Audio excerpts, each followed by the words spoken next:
series that I do a lot of code rearranging.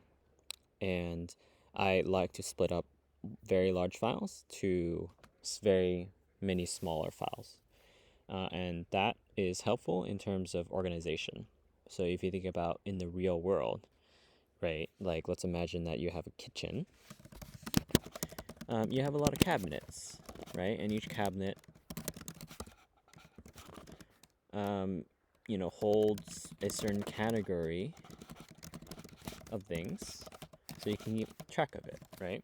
It's not great to have, a cabinet that's just full of every single possible thing that you need in a kitchen, right? You put the utensils in a certain cabinet, you put the, oatmeal that you have in another cabinet, you put the washing supplies under the sink, maybe, and you put your oil probably like next to the stove and things like that. And so there's a certain organization to things in real life, in the example of the kitchen.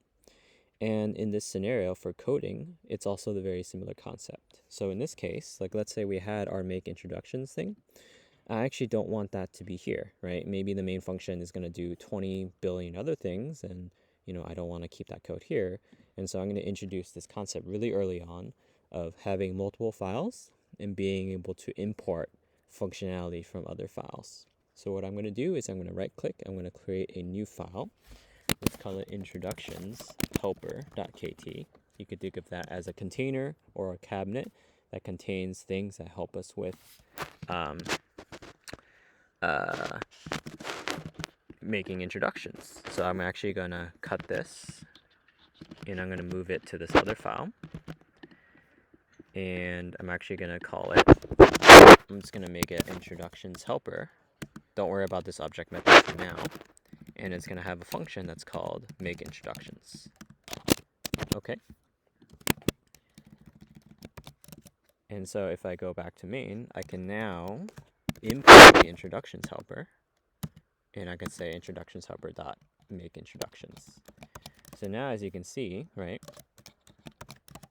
this main function is still very simple, right? It's not keeping track of that many things.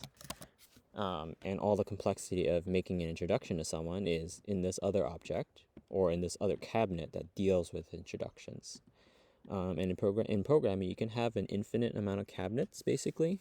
And this is like a great tool for professional software engineers to keep things in order and kind of know where the tools are when you need to get it.